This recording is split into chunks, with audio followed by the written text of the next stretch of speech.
टोंक जिले में खाद की जबरदस्त किल्लत, खाद की दुकानों के आगे किसानों की भीड़ उमड़ पड़ी। बंबोर गांव में सैकड़ों की तादाद में किसान उमड़ पड़े। खाद की सप्लाई की पर्याप्त इंतजाम नजर नहीं आ रहे। कई घंटों से लाइन में लगे किसान परेशान हैं। खाद की दुकानों के बाहर तैनात किया गया पुलिस जाब्ता, पुलिस की मौजूदगी में खाद को बांटा जा रहा है।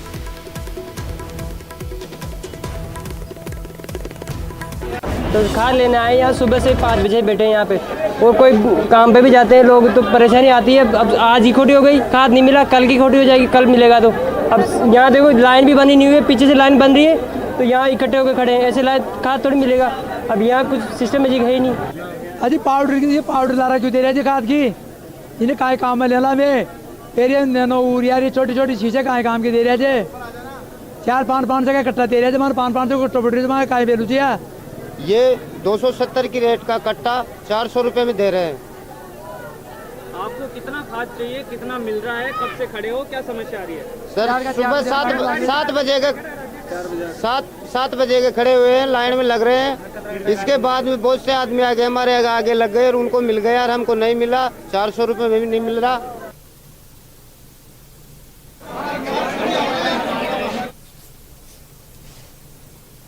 और इसी खबर पर ज्यादा जानकारी के लिए बात करते हैं टोंक संवाददाता दौलत के साथ।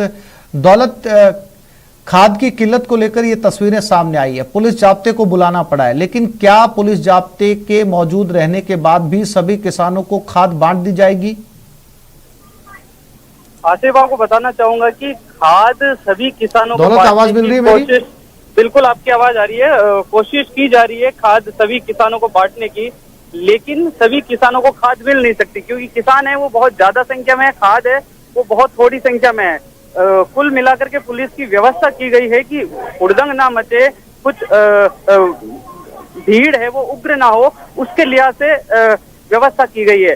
लेकिन जो जिला मुख्यालय से सटा हुआ जो बंबोर ग्राम पंचायत है, यहाँ पर बड़ी संख्या में किसान मौजूद है और किसानों का आरोप है कि जो 270 का खाद का कट्टा है वो 400 रुपए में दिया जा रहा है। उसके साथ ही इस पंचायत के अलावा जो आसपास की पंचायतों के लोग जो आए हुए हैं खाद लेने के लिए, उनको भी यहाँ खाद नहीं दिया जा रहा है। और किसानों की जो रिक्वायरमेंट है, जो डिमांड है, किसान को किसी को 5 कट्टे चाहिए, किसी को 4 चाहिए, किसी को 10 चाहिए, लेकिन या तो राशन कार्ड या आधार कार्ड जो भी उसकी आइडेंटिटी है उसके हिसाब से 2 कट्टे दिए जा रहे हैं। उस हिसाब से भी किसानों को पर्याप्त खाद जो है वो यहाँ नहीं मिल पा रहा है। और जो भीड़ है वो बड़ी संख्या में यहाँ पर मौजूद है। सुबह 5 बजे से 6 बजे से ही यहाँ पर जो लोग हैं वो खाद लेने के लिए आ चुके हैं, लेकिन आप देखिए लगभग 1:30 बजे से ज्यादा का समय हो गया। अभी तक जो भीड़ है वो बहुत ज्यादा है और प्रॉपर लोगों को खाद बांटने की कोशिश की जा रही है, लेकिन फिलहाल किसान इंतजार कर रहे हैं खाद का और सभी को खाद मिलना संभव नहीं है। जी, जानकारी के लिए दौलत आपका धन्यवाद।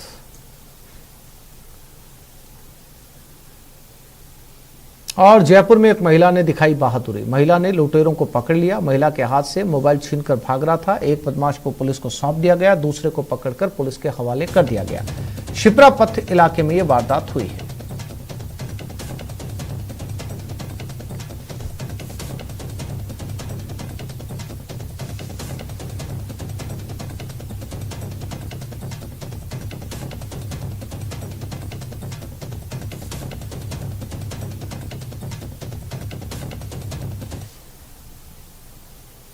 राजसमंद शहर के स्वास्तिक सिनेमाघर क्षेत्र में रविवार दोपहर एक जन्मदिन की पार्टी में आयोजक परिवार की 10 लाख कीमत के गहने और नकदी से भरा बैग पार हो गया। पुलिस सीसीटीवी फुटेज के आधार पर संदिग्धों की पहचान और जांच पड़ताल कर रही है। जैसे घटना का पता चला, आयोजक परिवार की खुशियां चिंता में तब्दील हो गई। घटना दोपहर करीब 3 बजे की है। स्वास्तिक क्षेत्र में कुमावत का समाज के नौरे में एक बच्चे के जन्मदिन का कार्यक्रम था। इसी दौरान ये वारदात हुई। उपहारों और कीमती जेवर का बैग ध्यान चूकते ही चोरी हो गया। सूचना पर कांकरोली पुलिस मौके पर पहुंची और सीसीटीवी फुटेज की जांच की गई। इसके आधार पर पुलिस एक किशोर और उसके साथ है एक व्यक्ति को संदिग्ध मानकर तलाश कर रही।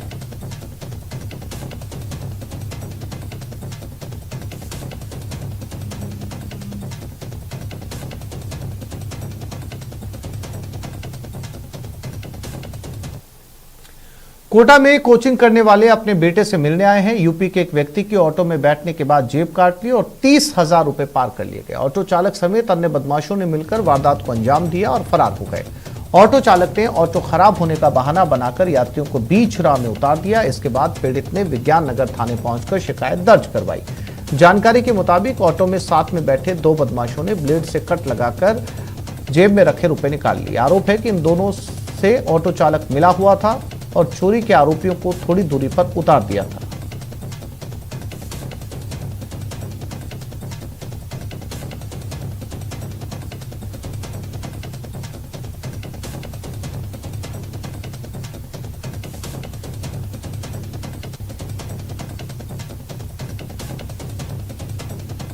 आगे चला तो 2 लड़कों को उसने आगे बैठा लिया।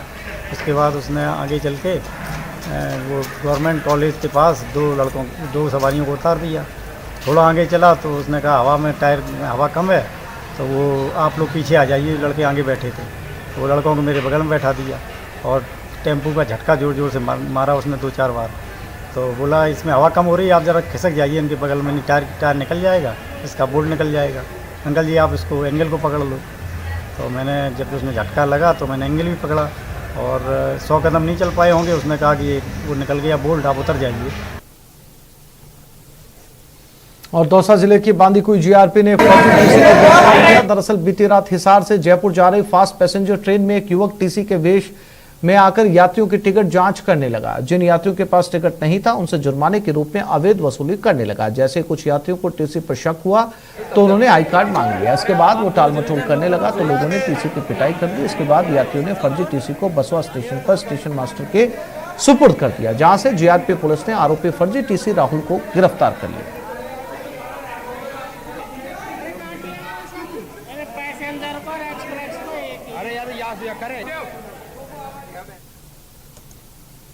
डूंगरपुर में अवैध देसी शराब के खिलाफ कार्रवाई की गई। पुलिस ने गड़ा मोरिया गांव में कार्रवाई की है। 100 लीटर महुआ वॉश और शराब बनाने की भट्टी को नष्ट किया गया। मौके से 30 लीटर महुआ निर्मित शराब बरामद हुई। पुलिस ने आरोपी को गिरफ्तार कर लिया है।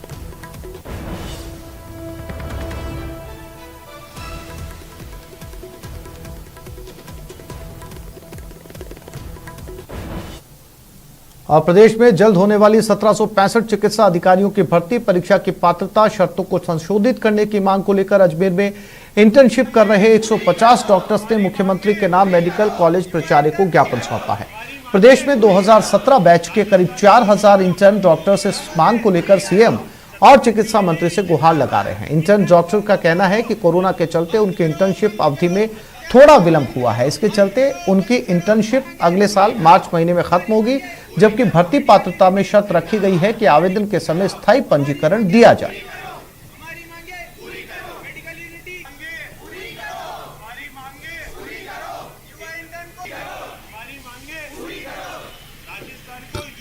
माननीय मुख्यमंत्री साहब को हमारी मांगे पहुंचाना चाहते हैं कि जैसे कि हम जानते हैं कि इंटर्न डॉक्टर्स को सिर्फ 3 या 4 महीने के मतलब अभी प्रोविजनल सर्टिफिकेट है हमारे पास परमानेंट नहीं है। सिर्फ 3-4 महीने का गैप है जिसकी वजह से हम एग्ज़ाम में नहीं बैठ पा रहे। तो हमारी सिर्फ इतनी सी मांग है कि जो हमारे 4000 इंटर्न डॉक्टर्स हैं उनको हम परमानेंट जो रजिस्ट्रेशन है वो ज्वाइनिंग पे मांगा जाए, अभी रिलैक्सेशन दिया जाए। या हम सारे इंटर्न डॉक्टर्स एकत्रित हुए हैं। हम हमारे प्रिंसिपल महोदय के माध्यम से माननीय मुख्यमंत्री, माननीय चिकित्सा मंत्री जी को ये ज्ञापन सौंप रहे हैं जिसमें हम मांग कर रहे हैं कि आगामी सत्र में होने वाली चिकित्सा अधिकारियों की भर्ती में 2017 इंटर्न बैच को भी सम्मिलित किया जाए। और अब बात श्रीगंगानगर की, जहां दीपावली के दौरान नगर परिषद ने साफ सफाई के व्यापक इंतजाम किए थे, लेकिन दिवाली बीतने के साथ ही एक बार फिर शहर में साफ सफाई की कमी नजर आने लगी। हालांकि गंगानगर परिषद क्षेत्र में घर घर कचरा संग्रहण का कार्य नियमित रूप से हो रहा है, लेकिन शहर के प्रमुख स्थानों मार्गों पर जगह जगह कूड़े कचरे और गंदगी के ढेर देखे जा सकते हैं। इससे न केवल राहगीर परेशान हैं, बल्कि आसपास के क्षेत्र में रहने वाले लोग, व्यवसायी और दुकानदार भी खासे परेशान हैं।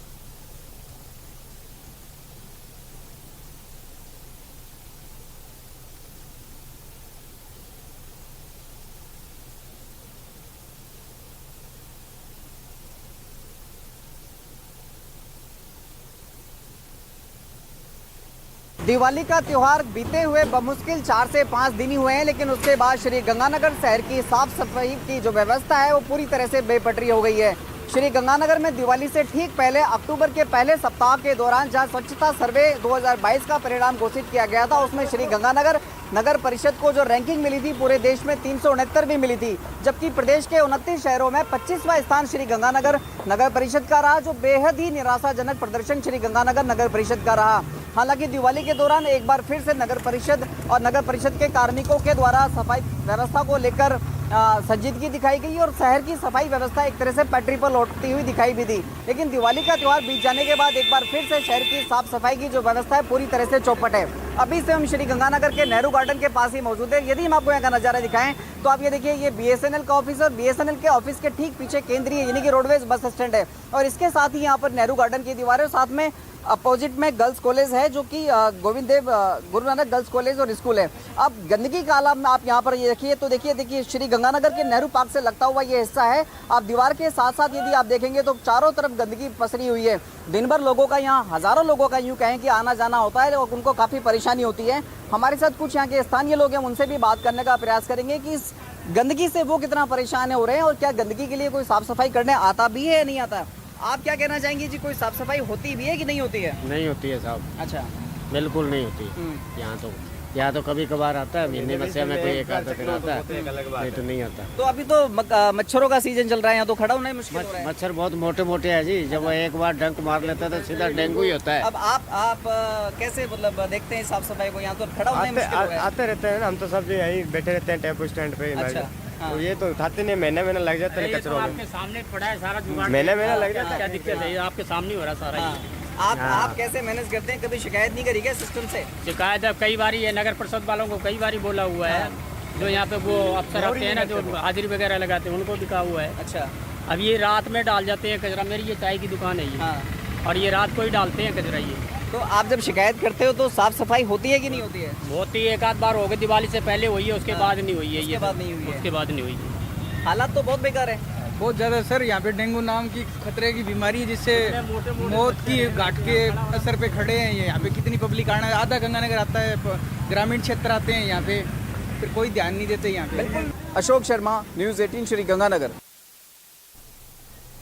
भारत कृषि प्रधान देश है, वहीं किसान अपनी रोजी रोटी के लिए पूरे साल खेत में लगा रहता है। सरकार किसानों को कई तरह की योजनाओं का लाभ देने के लिए भी तत्पर है, लेकिन वो लाभ किसानों तक नहीं पहुंचने के कारण किसान अपने आप को ठगा हुआ सा महसूस करता है। मामला सिरोही जिले का है, जहां के जावाल गांव में एक किसान ने अपनी फसल खराब होने से फांसी लगाकर अपनी जीवन लीला समाप्त कर ली।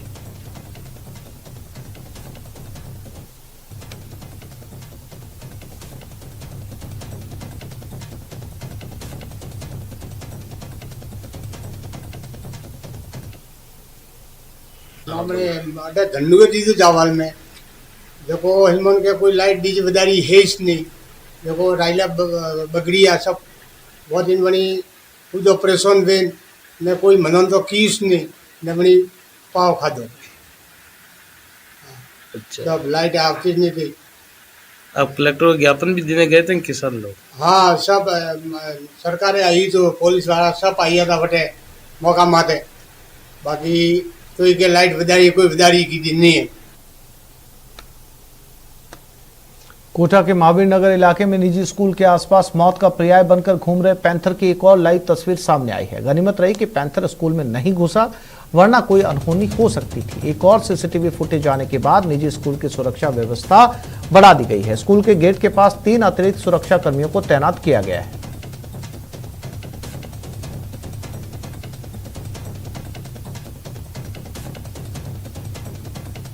पति पत्नी आ रहे थे, उन्होंने देखा तो पति पत्नी घबरा के हमारे पास आए तो वो शेर आ गया।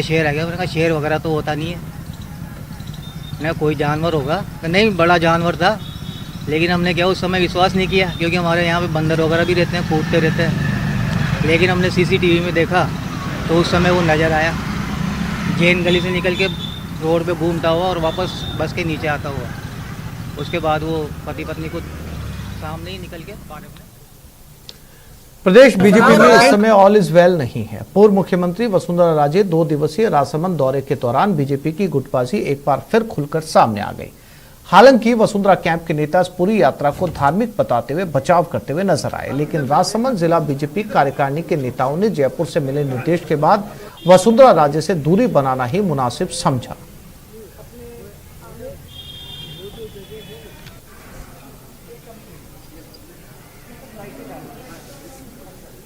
सिंहासन भरत जी को मिलना ये तय हुआ, लेकिन उन्होंने भगवान के चरण पादुकाओं को सिंहासन पर रखकर उनकी पूजा की और भगवान श्री राम के नाम पर उन्होंने राज चलाने का काम किया। वो कभी उस सिंहासन पे खुद नहीं बैठे। दोनों का त्याग देखिए, आज तो सिंहासन के लिए संघर्ष हो रहा है। जब आज भारत के 130 करोड़ लोगों को भारत में विश्वास की आवश्यकता है, भारतीयता में विश्वास की आवश्यकता है और भारत के भारतीय तत्व में विश्वास की आवश्यकता है, तब विश्व के लिए अटल विश्वास के प्रतीक भगवान महादेव की इस विश्वास स्वरूप मूर्ति का स्थापना यहां इन्होंने की है। इस मूर्ति की स्थापना के साथ में जुड़े प्रत्येक व्यक्ति, आदरणीय वसुंधरा जी ने अभी उल्लेख किया कि किस तरह से उन्होंने इस मूर्ति की स्थापना का मार्ग शुरुआत में प्रशस्त किया था, वहां से लेकर के प्रत्यक्ष परोक्ष रूप से जुड़े हुए प्रत्येक व्यक्ति के श्री चरणों में मैं प्रणाम करता हुआ अभिनंदन करना चाहता हूं। सिंह शेखावत ने दावा किया कि गुजरात में भारतीय जनता पार्टी एक नया इतिहास बनाएगी, क्योंकि वहां किसी तरह का विपक्ष ढूंढने पर भी नजर नहीं आता।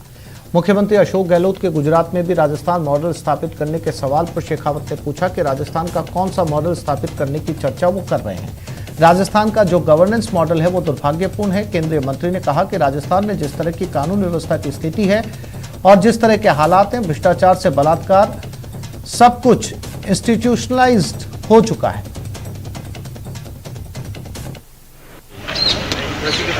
और किसी तरह का कोई विपक्ष जहां सामने ढूंढने पर भी नजर नहीं आ रहा। इस बार गुजरात में भारतीय जनता पार्टी एक नया इतिहास बनाएगी। कौन सा मॉडल स्थापित करने की चर्चा वो करते हैं? जो राजस्थान का गवर्नेंस मॉडल है, उसको राजस्थान के करोड़ों करोड़ लोग उसको दुर्भाग्यपूर्ण मान करके दिन रात उसको परिवर्तन हो उसका इंतजार कर रहे हैं। राजस्थान में जिस तरह की लॉ एंड ऑर्डर सिचुएशन है, राजस्थान में जिस तरह के हालात हैं, भ्रष्टाचार से बलात्कार जिस तरह से इंस्टीट्यूशनलाइज हो गया, मुझे नहीं लगता कि गुजरात के जैसे लोग इस तरह के नेता और इस तरह के मॉडल को कहीं किसी तरह से स्वीकार करने का। राज्यसभा सांसद घनश्याम तिवाड़ी कोटा दौरे पर हैं। इसके तहत तिवाड़ी रेल मार्ग से कोटा पहुंचे और कोटा के सर्किट हाउस में कार्यकर्ताओं से मिले। बीजेपी देहात जिला अध्यक्ष मुकुट नागर ने तिवाड़ी की अगवानी की। इसके बाद सर्किट हाउस में कार्यकर्ताओं से मुलाकात का सिलसिला शुरू हुआ। मीडिया से बातचीत के दौरान राज्यसभा सांसद घनश्याम तिवाड़ी ईडब्ल्यूएस आरक्षण की वैधता पर सुप्रीम कोर्ट की मुहर लगने के फैसले पर प्रतिक्रिया देते हुए कहा कि इस कानून को बनाने वाली मोदी सरकार को भी बधाई दी और इस कानून पर मुहर लगाने वाली सुप्रीम कोर्ट की बेंच को भी धन्यवाद कहा और साथ में कहा कि बतौर विधि मंत्री राजस्थान रहते इस बिल में अपनी भागीदारी पर मुझे भी गर्व और हर्ष है। और साथ में कहा कि बतौर विधि मंत्री राजस्थान रहते इस बिल में अपनी भागीदारी पर मुझे भी गर्व और हर्ष है। ये फैसला संविधान की प्रस्तावना को सफल और साकार करने वाला है, जो समाज की आर्थिक असमानता को दूर करेगा। आज एक विशेष महत्वपूर्ण निर्णय सर्वोच्च न्यायालय ने दिया है, संविधान पीठ ने, जिसमें ईडब्ल्यूएस आरक्षण जो संविधान संशोधन श्रीमान नरेंद्र मोदी जी की सरकार ने पारित करके देश भर में लागू किया था, उसको उचित और वैध ठहराया है। मुझे इस बात की प्रसन्नता यह है कि हिंदुस्तान के इतिहास में सबसे पहली बार ईडब्ल्यूएस का आरक्षण राजस्थान की विधानसभा में बिल विधि मंत्री के नाते मैंने पेश किया था। मुझे इस बात की प्रसन्नता है कि समाज में सामाजिक समरसता कायम करने के लिए यह नया फार्मूला भी हमने दिया था।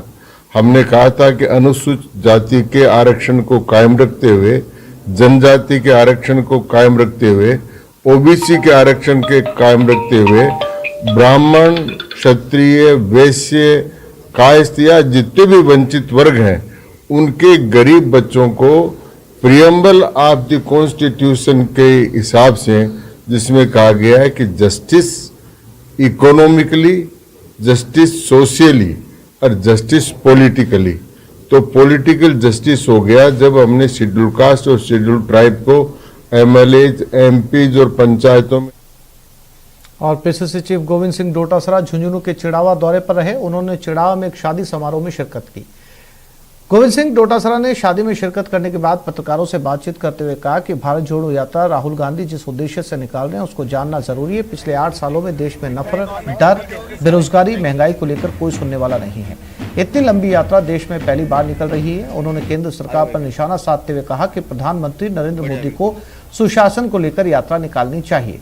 भारत जोड़ो यात्रा को लेकर कहा कि राजस्थान में ये यात्रा ऐतिहासिक होगी।